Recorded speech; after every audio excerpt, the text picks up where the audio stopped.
আসসালামু আলাইকুম। ওয়ালাইকুম আসসালাম।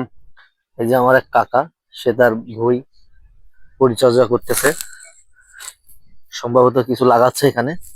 আপনি কি লাগাচ্ছেন এখানে কাকা? ক্ষীরই, ট্রিটমেন্টটা কিরকম নিতে হয়? এই ক্ষীরটা লাগাচ্ছি। আমাদের এ পাশে একটা ছেলে আছে, বায়ার কোম্পানি চাকরি করে, আবু কালাম। ওইটি আমারে বলেছে ক্ষীরটা লাগা, আমি ট্রিটমেন্ট করে দেবো। আচ্ছা। ওষুধ পানি ওষুধ দিয়ে, বায়ার কোম্পানি চাকরি করে, সেভাবে আমি লাগাচ্ছি। 15 দিন গাছের বয়স। মাশাআল্লাহ, গাছ দেখতে তো সুন্দর হয়েছে। এক বিঘে তো হয়ে গেছে উঁচু। মাশাআল্লাহ, অনেক সুন্দর হয়েছে গাছগুলো। ওই তো। এর পিছনে কিরকম শ্রম দিতে হবে আপনার? শ্রম দিলে পয়সা হবে, তো না দিলে কোনো পয়সা নেই। চাষ তো করে বহু লোকে। মানে এর পিছনে পড়ে থাকতে হবে, যত্ন করতে হবে। যত্ন করতে হবে। হম। যত্ন না করলে আসলে কোনো কিছুরই ফল পাওয়া যায় না। না। এখন এই ফল আসতে কতদিন সময় লাগবে? এখন কোম্পানিতে বলেছে যে 85 দিনের ভিতরে ক্ষীরই দেখা যাবে। আচ্ছা, তো সেভাবে তো আপনাকে ট্রিটমেন্ট নিতে হবে, হ্যাঁ, পরিচর্যা করতে হবে।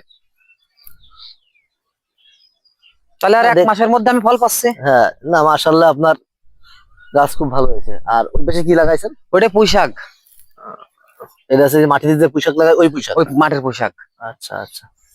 ওটা হাইব্রিড জাতীয় পুঁই শাক। এখন দর্শকদের উদ্দেশ্যে কিছু বলতে চান? দর্শকদের উদ্দেশ্যে কি বলবো, চাষ তো বর্তমান তো করার মতো নেই বিটা। চাষ, বেগুন লাগাইলাম, মার খেলাম, সিম তো বেচতেই পারিনি। এখন দেখা যাক ক্ষীরইতে কি হয়। এখানে কিরই লাগাইছি, ওই ভিতরে পুঁই শাক বুনেছি, বেগুনের জমি আছে, বেগুনও লাগাবো। তা এখন না, বেগুন লাগাবো আরো 3 মাস পরে যায়। দেখা যাক কি করা যায়। চাষে বছর লাভবান না, সব লস। আর কৃষক যে চাষাবাদ করে, এতে তার তো আসলে লস ছাড়া লাভ নেই। এই যে ধান লাগাইছি, 2 বিঘা ধান আছে, ধান 1100টা মন। কাজকে ধান লাগায় সব লস ধানে। খালি বছরে খাওয়ার জন্য দাম থাকেই। সরকার পরিবর্তন হলে ধানের দাম হবে না বিটা। আচ্ছা, ঠিক আছে। সরকার